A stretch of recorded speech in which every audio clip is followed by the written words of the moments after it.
Hello everyone, it's been a while since I made my last video and I think there is a lot to catch up because I have made many new features since then.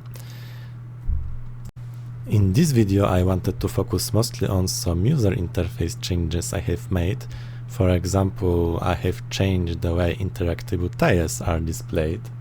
Previously I was displaying the data about interactable tiles by using a shader on a single quad. Now I am using meshes in a shape of hexes. I think the biggest downside of the previous solution is that the shader had to calculate every pixel that was contained in the mesh of the quads, which is pretty much all the board. And now instead it's only doing calculations on the pixels that are directly over the interactable tiles. The other advantage of the new solution is that the math behind it is much simpler, because instead of calculating which hex it belongs to, it just uses the UVs from the generated mesh. The other advantage of this solution is that I can assign a different material to each mesh, so now I can differentiate the types of interactions I can do.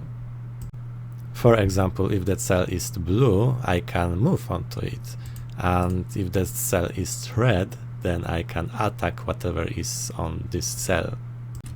But then what could happen if I could make two different interactions on a single cell? Let's assume that this unit has two different kind of movements, a flying movement and normal movement. Flying movement is of course better because it allows you to move through tiles that have no ground below them.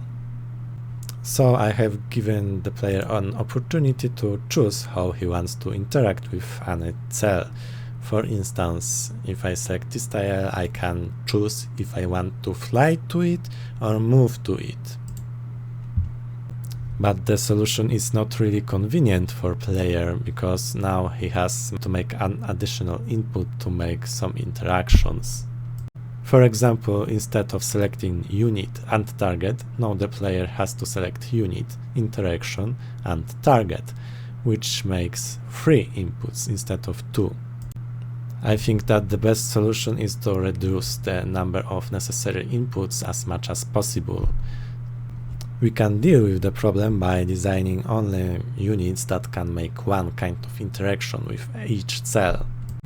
But it would greatly reduce our design possibilities. For example, if you wanted to create a unit that is able to destroy a tile, then the game wouldn't know if you want to move to a tile or destroy it.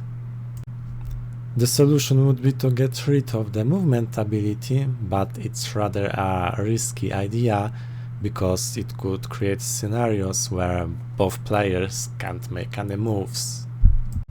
Another example of the previously mentioned issue would be a unit that can push enemies away from itself, but if it can push them, then it should be able to interact with them with other ways, which means it shouldn't be able to attack them. The idea of units that can't attack anyone is usually a bad idea, because there could be a scenario where both players have them and both players can't do anything to the enemy. So my solution to this problem is that by default you can only move and attack, but if you want to use some special interaction, you have to select it manually, and then you can interact. Such solution not only allows a unit to have multiple abilities, but it also lets you to make some basic interactions in an easy manner. Thanks everyone for watching, and I hope you liked it.